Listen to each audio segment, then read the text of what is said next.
ओम शांति। आज 9 नवंबर 2024 के बाबा के अनमोल मधुर महावाक्य सुनेंगे। आज की मुरली में बाबा कहे, बाबा क्यों आते हैं? बच्चों को भक्ति तो आत्मा से, ज्ञानी तो आत्मा बनाने। और जो ज्ञानी तो आत्मा बनते हैं अर्थात ज्ञानवान बच्चे बनते हैं, वो आत्मचिंतन करते हैं, पर चिंतन नहीं। मैं आत्मा अविनाशी हूं, ये शरीर विनाशी है। हमने 84 जन्मों का पाठ बजाया, 84 शरीर धारण किए। अब ये अंतिम जन्म है।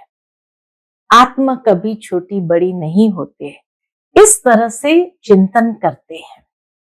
साथ ही बाबा कहे, जो ऐसा चिंतन करते हैं तो बाबा उन्हें ज्ञान का तीसरा नेत्र देते हैं, जिसके तीसरे नेत्र से वह अच्छा चिंतन कर सकते हैं। तो सुनते हैं आज के बाबा के अनमोल मधुर महावाक्य। ओम शांति। मीठे बच्चे, बाप आया है तुम बच्चों को भक्ति तो आत्मा से, ज्ञानी तो आत्मा बनाने, अर्थात पतित से पावन बनाने।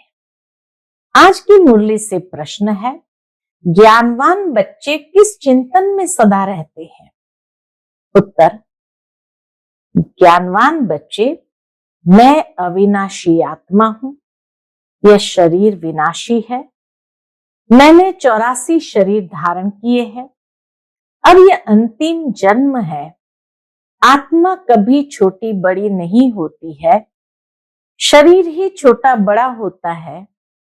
यह आंखें शरीर में है, लेकिन इनसे देखने वाली मैं आत्मा हूं। बाबा आत्माओं को ही ज्ञान का तीसरा नेत्र देते हैं। वह भी जब तक शरीर का आधार न ले तब तक पढ़ा नहीं सकते हैं। ऐसा चिंतन ज्ञानवान बच्चे सदा करते हैं। ओम शांति। ये किसने कहा? आत्मा ने। अविनाशी आत्मा ने कहा शरीर द्वारा। शरीर और आत्मा में कितना फर्क है। शरीर 5 तत्वों का इतना बड़ा पुतला बन जाता है, बल छोटा भी है तो भी आत्मा से जरूर बड़ा है। पहले तो एकदम छोटा पिंड होता है, जब थोड़ा बड़ा होता है तब आत्मा प्रवेश करती है। बड़ा होते होते फिर इतना बड़ा हो जाता है। आत्मा तो चैतन्य है ना। जब तक आत्मा प्रवेश न करे तब तक पुतला कोई काम का नहीं रहता है। इतना फर्क है। बोलने चलने वाले भी आत्मा ही है। वह इतनी छोटी सी बिंदी ही है, वह कभी छोटी बड़ी नहीं होती है, विनाश को नहीं पाती। अब यह परम पिता परमात्मा बाप ने समझाया है कि मैं अविनाशी हूं और यह शरीर विनाशी है। उनमें मैं प्रवेश कर पाठ बजाता हूं। यह बातें तुम अभी चिंतन में लाते हो। आगे तो न आत्मा को जानते थे न परमात्मा को जानते थे, सिर्फ कहने मात्र कहते थे, हे परम पिता परमात्मा। आत्मा भी समझते थे, परंतु फिर कोई ने कहा, कोई गुरु ने कहा तुम परमात्मा हो। ये किसने बतलाया? इन भक्ति मार्ग के गुरुओं और शास्त्रों ने। सतयुग में तो कोई बतलाएंगे नहीं, वहां तो ज्ञान ही नहीं है। अभी बाप ने समझाया है, तुम मेरे बच्चे हो। आत्मा नेचुरल है, शरीर अननेचुरल मिट्टी का बना हुआ है। जब आत्मा है तो बोलती चलती है। अभी तुम बच्चे जानते हो, हम आत्माओं का बाप आकर समझाते हैं। निराकार शिव बाबा इस संगम युग पर ही इस शरीर द्वारा आकर सुनाते हैं। यह आंखें तो शरीर में रहती ही है। अभी बाप ज्ञान चक्षु देते हैं। आत्मा में ज्ञान नहीं है तो अज्ञान चक्षु है। बाप आते हैं तो आत्मा को ज्ञान चक्षु मिलते हैं। आत्मा ही सब कुछ करती है। आत्मा कर्म करती है शरीर द्वारा। अभी तुम समझते हो बाप ने ये शरीर धारण किया है।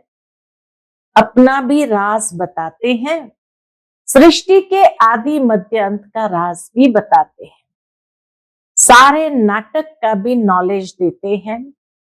आगे तुमको कुछ भी पता नहीं था। हाँ, नाटक जरूर है। कहते थे ये सृष्टि एक रंगमंच है, नाटक है। सृष्टि का चक्र फिरता है, परंतु कैसे फिरता है यह कोई नहीं जानते हैं। रचयिता और रचना के आदि मध्य अंत का ज्ञान अभी तुमको मिलता है, बाकी तो सब है भक्ति। बाप ही आकर तुमको ज्ञानी तू आत्मा बनाते हैं। आगे तुम भक्ति तू आत्मा थे। तुम आत्मा भक्ति करते थे, अभी तुम आत्मा ज्ञान सुनते हो। भक्ति को कहा जाता है अंधियारा। ऐसे नहीं कहेंगे भक्ति से भगवान मिलता है। बाप ने समझाया है भक्ति का भी पार्ट है, ज्ञान का भी पार्ट है। तुम जानते हो हम भक्ति करते थे तो कोई सुख नहीं था। भक्ति करते धक्का खाते रहते थे, बाप को ढूंढते थे। अभी समझते हो यज्ञ तप दान पुण्य आदि जो कुछ करते थे, ढूंढते ढूंढते धक्का खाते खाते तंग हो जाते हैं, तमो प्रधान बन जाते हैं। क्योंकि गिरना होता है ना, झूठे काम करना, छीछी होना होता है। पतित भी बन गए। ऐसे नहीं कि पावन होने के लिए भक्ति करते थे। भगवान से पावन बनने बगैर हम पावन दुनिया में जा नहीं सकेंगे। ऐसे नहीं कि पावन बनने बगैर भगवान से नहीं मिल सकते। भगवान को तो कहते हैं कि आकर पावन बनाओ। पतित ही भगवान से मिलते हैं पावन होने के लिए।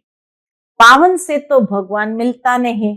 हाँ, देवताएं पावन थे, वहां भगवान आता नहीं, ना उनको मिलता है। तो मिलता तो पतितों को ही है। सतयुग में थोड़ी लक्ष्मी नारायण से भगवान मिलता है। भगवान आकर के तुम पतितों को पावन बनाते हैं और तुम ये शरीर छोड़ देते हो। पावन तो इस तमो प्रधान पतित सृष्टि में रह नहीं सकते। बाप तुमको पावन बनाकर गुम हो जाते हैं। उनका पार्ट ही ड्रामा में वंडरफुल है। जैसे आत्मा देखने में आती नहीं है, बल साक्षात्कार होता है तो भी समझ न सके, और तो सबको समझ सकते हैं ये फलाना है, ये फलाना है। याद करते हैं, चाहते हैं फलाने का चैतन्य में साक्षात्कार हो, और तो कोई मतलब नहीं। अच्छा, चैतन्य में देखते हो फिर क्या? चलो आत्मा का साक्षात्कार हो गया, फिर क्या? साक्षात्कार हुआ फिर तो गुम हो जाएगा। अल्पकाल क्षण भंगुर सुख की आश पूरी होगी, उनको कहा जाएगा अल्पकाल क्षण भंगुर सुख। साक्षात्कार की चाहना थी, वह मिला। बस यहाँ तो मूल बात है पतित से पावन होने की। मूल बात है ये पतित से पावन होने की। साक्षात्कार करने वाली एम नहीं है, यहाँ है ही पावन बनने की एम। पावन बनेंगे तो देवता बन जाएंगे, अर्थात स्वर्ग में चले जाएंगे। शास्त्रों में तो कल्प की आयु लाखों वर्ष लिख दी है। समझते हैं कलयुग में अजुन 40,000 वर्ष पड़े हैं। बाबा तो समझाते हैं सारा कल्प ही 5,000 वर्ष का है। तो मनुष्य अंधियारे में है ना, उनको कहा जाता है घोर अंधियारा। उसको कहा जाता है घोर अंधियारा। ज्ञान कोई में है नहीं, वह सब है भक्ति। रावण जब से आता है तो भक्ति भी उनके साथ है, और जब बाप आते हैं तो उनके साथ ज्ञान है। बाप से एक ही बार ज्ञान का वर्षा मिलता है, घड़ी घड़ी नहीं मिल सकता। वहां तो तुम कोई को ज्ञान देते नहीं, दरकार ही नहीं। स्वर्ग में ज्ञान देने की दरकार ही नहीं। ज्ञान उनको मिलता है जो अज्ञान में है। बाप को कोई भी जानते ही नहीं। बाप को गाली देने बिगर कोई बात ही नहीं करते। सर्वव्यापी की बात कहते हुए गाली देने बिगर बात ही नहीं करते। यह भी तुम बच्चे अभी समझते हो। तुम कहते हो ईश्वर सर्वव्यापी नहीं है, वह हम आत्माओं का बाप है, और वह कहते कि नहीं, परमात्मा ठिक्कर बित्तर में है। दुनिया के लोग कहेंगे परमात्मा ठिक्कर बित्तर में है। तुम बच्चों ने अच्छी तरह समझा है, भक्ति बिल्कुल अलग चीज है, उनमें जरा भी ज्ञान नहीं होता। समय सारा बदल जाता है, भगवान का भी नाम बदल जाता है, फिर मनुष्य का भी नाम बदल जाता है। पहले कहा जाता है देवता, फिर क्षत्रिय, वैश्य, शूद्र। वह दैवी गुणों वाले मनुष्य है और यह है आसुरी गुणों वाले मनुष्य। बिल्कुल छिछी है। गुरु नानक ने भी कहा, असंख्य चोर। मनुष्य कोई ऐसा कहे तो उनको झट कहेंगे, तुम ये क्या गाली देते हो। मनुष्य को अगर कोई कहे तो कहेंगे तुम क्या गाली देते हो। परंतु बाप कहते हैं ये सब आसुरी संप्रदाय है। तुमको क्लियर कर समझाते हैं। वह रावण संप्रदाय, वह राम संप्रदाय।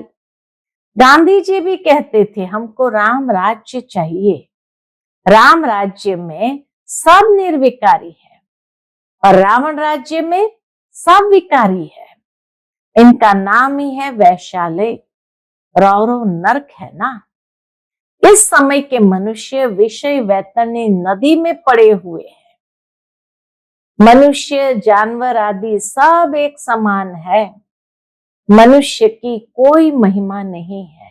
कलयुग में मनुष्य की कोई महिमा नहीं है। 5 विकारों पर तुम बच्चे जीत पाकर मनुष्य से देवता पद पाते हो, बाकी सब खत्म हो जाते हैं। देवताएं सतयुग में रहते थे, अभी इस कलयुग में असुर रहते हैं। असुरों की निशानी क्या है, पूछते बाबा। असुरों की निशानी क्या है? 5 विकार। देवताओं को कहा जाता है संपूर्ण निर्विकारी और असुरों को कहा जाता है संपूर्ण विकारी। वह है 16 कला संपूर्ण और यहाँ है 9 कला। सबकी कला काया चट हो गई है। कलयुग में सबकी कला काया चट हो गई है। अब ये बाप बच्चों को बैठ समझाते हैं। बाप आते भी है पुरानी आसुरी दुनिया को चेंज करने। रावण राज्य वैशालय को शिवालय बनाते हैं। उन्होंने तो यहां ही नाम रख दिए त्रिमूर्ति हाउस, त्रिमूर्ति रोड। आगे थोड़ी ये नाम थे। अब होना क्या चाहिए? यह सारी दुनिया किसकी है? परमात्मा की है ना। परमात्मा की दुनिया है जो आधा कल्प पवित्र, आधा कल्प अपवित्र रहती है। क्रिएटर तो बाप को कहा जाता है ना, तो उनकी यह दुनिया हुई ना। बाप समझाते हैं मैं ही मालिक हूं, मैं बीज रूप चैतन्य ज्ञान का सागर हूं। मेरे में सारा ज्ञान है और कोई में नहीं। तुम समझ सकते हो इस सृष्टि चक्र के आदि मध्य अंत का नॉलेज बाप में ही है, बाकी तो सब है गपोड़े। मुख्य गपोड़ा बहुत खराब है।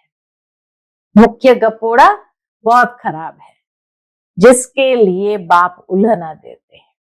कौन सा मुख्य गपोड़ा है? तुम मुझे ठिक्कर बुत्तर कुत्ते बिल्ली में समझ बैठे हो, ये मुख्य गपोड़ा। हाँ, बाबा कहिए बहुत खराब है और उसके लिए ही बाप हमें उल्हना भी देते हैं। तुम मुझे ठिक्कर बित्तर कुत्ते बिल्ली में समझ बैठे हो, तुम्हारी क्या दुर्दशा हो गई है। नई दुनिया के मनुष्य और पुरानी दुनिया के मनुष्य में रात दिन का फर्क है। आधा कल्प से लेकर अपवित्र मनुष्य पवित्र देवताओं को माथा टेकते हैं। यह भी बच्चों ने समझाया है। पहले पहले पूजा होती है शिव बाबा की। द्वापर शुरू होते ही राजा महाराजाएं भी शिव का मंदिर बनाकर उनकी पूजा करते हैं। जो शिव बाबा ही तुमको पुजारी से पूज्य बनाते हैं, रावण तुमको पूज्य से पुजारी बनाते हैं। फिर बाप ड्रामा प्लान अनुसार तुमको पूज्य बनाते हैं। रावण आदि ये सब नाम तो है ना। दशहरा जब मनाते हैं तो कितने मनुष्य को बाहर से बुलाते हैं, परंतु अर्थ कुछ नहीं समझते। देवताओं की कितनी निंदा करते हैं। ऐसी बातें तो बिल्कुल है नहीं। जो कहा जाता है वो बातें तो बिल्कुल है नहीं। जैसे कहते हैं, मिसाल के रूप में बाबा कहते, जैसे कहते हैं ईश्वर नाम रूप से न्यारा है, अर्थात नहीं है। वैसे ये जो कुछ खेल आदि बनाते हैं वो कुछ भी है नहीं। ये सब है मनुष्य की बुद्धि। मनुष्य मत को आसुरी मत कहा जाता है। यथा राजा रानी तथा प्रजा, सब ऐसे बन जाते हैं। इनको कहा ही जाता है डेविल वर्ल्ड। सब एक दो को गाली देते रहते हैं। तो बाप समझाते हैं, बच्चे जब बैठते हो तो अपने को आत्मा समझ बाप को याद करो। तुम अज्ञान में थे तो परमात्मा को ऊपर में समझते थे। ऊपर वाला कहते थे ना, तो परमात्मा को ऊपर में समझते थे। अभी तो जानते हो बाप यहाँ आया हुआ है, तो तुम ऊपर में नहीं समझते हो। तुमने बाप को यहाँ बुलाया है, इस तन में, ब्रह्मा बाबा के तन में। तुम जब अपने अपने सेंटर्स पर बैठते हो तो समझेंगे शिव बाबा मधुबन में इनके तन में है। भक्ति मार्ग में तो परमात्मा को ऊपर में मानते थे। हे भगवान, अभी तुम बाप को कहाँ याद करते हो, क्या बैठकर करते हो? तुम जानते हो ब्रह्मा के तन में है, तो जरूर यहाँ याद करना पड़ेगा। ऊपर में तो है नहीं, यहाँ आया हुआ है पुरुषोत्तम संगम युग पर। बाप कहते तुमको इतना उच्च बनाने मैं यहाँ आया हूं। तुम बच्चे यहाँ याद करेंगे, भक्त ऊपर में याद करेंगे। तुम भल विलायत में होंगे तो भी कहेंगे ब्रह्मा के तन में शिव बाबा है। ब्रह्मा के तन में शिव बाबा है, परंतु जरूर चाहिए ना। कहां भी तुम बैठे होंगे तो जरूर यहाँ याद करेंगे ब्रह्मा के तन में बैठे हैं शिव बाबा। ब्रह्मा के तन में ही याद करना पड़े। कई बुद्धिहीन, देखो आज बाबा क्या कहते हैं, कई बुद्धिहीन ब्रह्मा को नहीं मानते हैं। बाबा ऐसे नहीं कहते ब्रह्मा को याद न करो। ब्रह्मा बिगर शिव बाबा कैसे याद पड़ेगा। बाप कहते मैं इस तन में हूं, इसमें मुझे याद करो। इसलिए तुम बाप और दादा दोनों को याद करते हो। बुद्धि में यह ज्ञान है, इनकी अपनी आत्मा है। शिव बाबा को तो अपना शरीर नहीं है। बाप ने कहा है मैं इस प्रकृति का आधार लेता हूं। बाप बैठ सारे ब्रह्मांड और सृष्टि के आदि मध्य अंत का राज समझाते हैं, और कोई ब्रह्मांड को जानते ही नहीं। ब्रह्म जिसमें हम और तुम रहते हो, सुप्रीम बाप नॉन सुप्रीम आत्माएं रहने वाली उस ब्रह्म लोक शांति धाम की है। शांति धाम बहुत मीठा नाम है। शांति धाम बहुत मीठा नाम है। ये सब बातें तुम्हारी बुद्धि में है। हम असल के रहवासी ब्रह्म महतत्व के हैं, जिसको निर्वाण धाम वानप्रस्थ कहा जाता है। यह बातें अभी तुम्हारी बुद्धि में है। जब भक्ति है तो ज्ञान का अक्षर नहीं। इनको कहा जाता है पुरुषोत्तम संगम युग, जबकि चेंज होती है। पुरानी दुनिया में असुर रहते हैं, नई दुनिया में देवताएं रहते हैं, तो उनको चेंज करने लिए बाप को आना पड़ता है। सतयुग में तुमको कुछ भी पता नहीं रहेगा। अभी तुम कलयुग में हो तो भी कुछ पता नहीं है।